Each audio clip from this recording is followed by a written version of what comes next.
I feel so sparkly and sassy today. Move over, Princess Karina. There's a new Sultana for this year's Solstasia. And she's sparkly as ever. Hello everyone! My name is Brittina from the channel BookLooksByB, and today we're doing another wearable to epic book look, this time for A Song of Wraiths and Ruin by the lovely Roseanne A. Brown. If you haven't read the book, A Song of Wraiths and Ruin is the first book to a YA fantasy duology inspired by West African mythology and lore. The book follows two character perspectives, the first one being Karina, the super powerful, fierce princess of Ziran, and Malik, a young boy on the run who, after his sister gets kidnapped by a super scary spirit, makes a deal with said scary spirit to kill Princess Karina in order to get his sister back. So if you're into lots of intrigue, betrayal, a little bit of romance, and beautiful, vibrant West African-inspired world building, then go grab this book. But if you'd like to see how I put together this glamorous, wearable, Sultana-inspired book look along with this epic one for A Song of Wraiths and Ruin, then please keep on watching.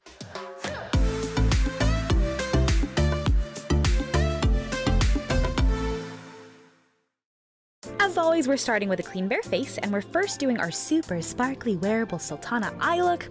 To start this look off, I'm using my favorite everyday face and eye primers, foundation, and concealer, along with my favorite setting powder. I'm also going to use some bronzer around my face and along my nose before hitting the apples of my cheeks and the tip of my nose with some blush. After that, I'm quickly filling in and combing through my brows with some tinted brow gel just so they look a little fuller and to keep them in a nice and clean shape while we work. Now that we're ready to start on our eyes, I'm first placing some translucent setting powder under my eyes and across the bridge of my nose to catch any dark eyeshadow fallout. I'm going to start this eye look like I would a smoky eye with a dark matte green eyeshadow on the centermost part of my eyelid before blending it up and out. And to smooth out that smoky effect, I'm blending in a little bit of a lighter matte green eyeshadow up above my crease. With a nice big fluffy brush, I'm wiping away my setting powder to do the same smoky blending technique down on my lower lash line. And to eliminate the yellowy tone from my transition shade and deepen the color, I'm also blending in a darker green shimmer shadow on top of that. Next, I'm dipping into some matte black eyeshadow to deepen and darken up the outer corner of my eye, and I'm also going to smudge a little bit of it onto my lower lash line. Quick tip if you're trying this look at home. Once everything is nice and blended out, I'm using a little bit of setting spray to dampen my packer brush before dipping it into some gold green shimmer shadow. If you really want your eyeshadows, especially shiny shimmering ones, to pack an extra punch, use a slightly damp packer brush to pick up the color before putting it on your face. But with that said, I'm dabbing that gold green shadow onto the inner corner of my eyelid and only bringing it up to around the center part of my lid. After that, I'm taking a little bit of silver cream body paint to mark out where I want my silver accent line to go before tracing over it with some metallic silver body paint. If your line isn't completely straight or clean at first, don't worry. I'm sharpening up my lines by touching up any eyeshadow around the edges of the silver line to make it look a little cleaner. If you're trying this look at home, you're more than welcome to finish up the eye look here. However, I just didn't feel shiny enough yet, so I added some green glitter along the outer corners and around my eyes. I'm also adding some silver glitter on top of my silver metallic line. Once that's done, I'm finishing off my eyes with some long dramatic falsies and some mascara on the falsies and my bottom lash line.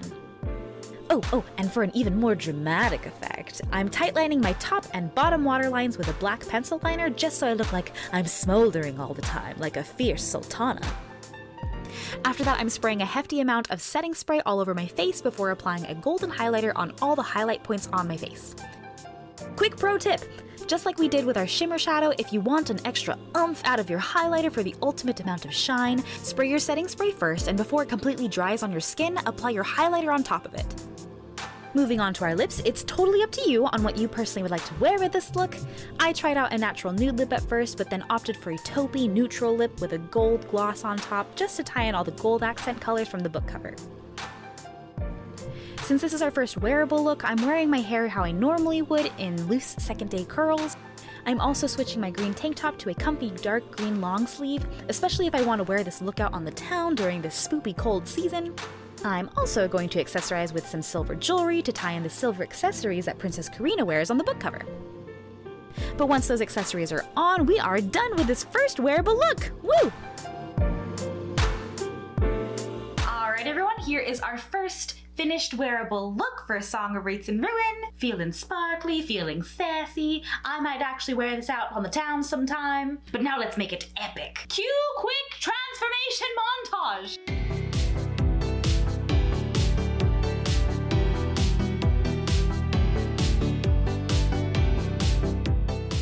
For this next epic book look, one of my main design inspirations comes from the beautiful mandala design on the background behind Princess Karina.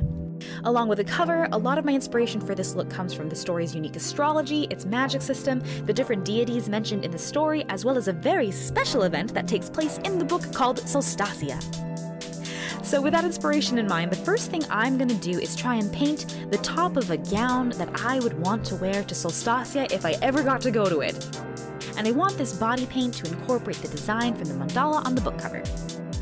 To do that, I've switched into my handy-dandy body painting tube top, and before I start to paint my mandala top, I'm first tracing around my accessory jewelry with a white eyeliner pencil to mark where they will sit after I finish painting.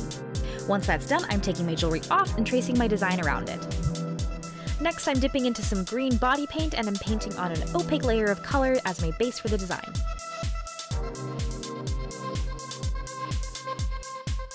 So my green paint was too light compared to the rich, deep emerald colors on the book cover, so I'm using a mix of black, green, and blue airbrush paints to better color match with the book cover. Once I have a close enough color, I wanted to also replicate the satiny gold sheen from the book cover, so I'm going over highlight points all over my chest and shoulders with a gold-green shimmer shadow. After that, I'm dipping into some gold metallic body paint and I'm drawing some of the same mandala patterns from the book cover. And I'm tracing over a few of those lines with some gold cosmetics glitter just to add some extra sparkle. Next, I'm dipping into some pearly gold liquid highlighter all over my bare shoulders and blending it out with my fingers and a foundation brush. I don't want a single drop of liquid highlighter to go to waste, so whatever I have left over on my brush and on my fingertips, I'm also dabbing it onto my cheeks. Haha! So my designs don't get lost in all the shimmer and shine, I'm also going to dip into some black cream body paint and contour around the gold designs just so they're more apparent from far away. Copying the cover designs as best as I can, I'm also adding some white accent patterns with some white body paint. And just because I'm still not as shiny as I'd like to be, I'm dusting some gold glitter and pressing various sizes of golden pearls onto the bare parts of my shoulders. I want my face to match the drama of the rest of my body, so I'm also carrying some of the book cover design elements like the pretty curling swoops from the title font onto my under eyeliner. I'm also incorporating some of the gold mandala patterns to frame around the top half of my face. And I'm also topping off all those gold dot patterns with various sizes of gold craft pearls. Once I've finished pearling my face, I'm spraying my hair silver to reference Karina's beautiful stormy gray hair in the story, but also so my hair can catch the light a little bit better and so it doesn't get lost in my backdrop or my painted design or the headpiece, which we'll be putting on a little later. I'm also going to darken up my lip color with a warm brown liquid lipstick, and I'm topping that lip color off with a little bit of gold and green shimmer shadow on the center of my lips. Next up now is probably my favorite, and that's to put on the headpiece, which I custom made specifically for this epic book look for A Song of Wraiths and Ruin. Yay! In the world of A Song of Wraiths and Ruin, your type of magic and your patron deity depends on which day of the week that you were born on. So according to the astrology in Zeron, since I was born on a Monday, my patron deity would be Yatta the Lion, and my alignment would be the sun, which means my specialty magic would be light magic! Haha! How cool is that? No wonder I like to be so shiny and sparkly all the time. Anyways, I really wanted to channel my patron deity Yatta and emulate the sun and almost like a lion's mane with the headpiece shape while staying true to the colors and design elements on the book cover. If you'd like to find out your A Song of Wraiths and Ruin horoscope, definitely go check out Epic Read's blog about it to learn more, or just, go read the book. It's great! But once all of our accessories are on, we are done! Yay! Here are our wearable to epic book looks for A Song of Wraiths and Ruin by Roseanne A. Brown. Yay! Thank you so much, Roseanne A. Brown, for this beautiful, vibrant, and magical story. I can't wait to read what happens next in the sequel, A Song of Storms and Silence, which comes out on November 2nd of this year. I also wanted to thank HarperCollins Publishers for commissioning me for these book looks and for always supporting my passion and my artwork. I had so much fun putting these book looks together and even more fun reading the book. As always, thank you all for joining me. Let me know what book looks you'd like to see me do next, and I'll see you all next time. Bye!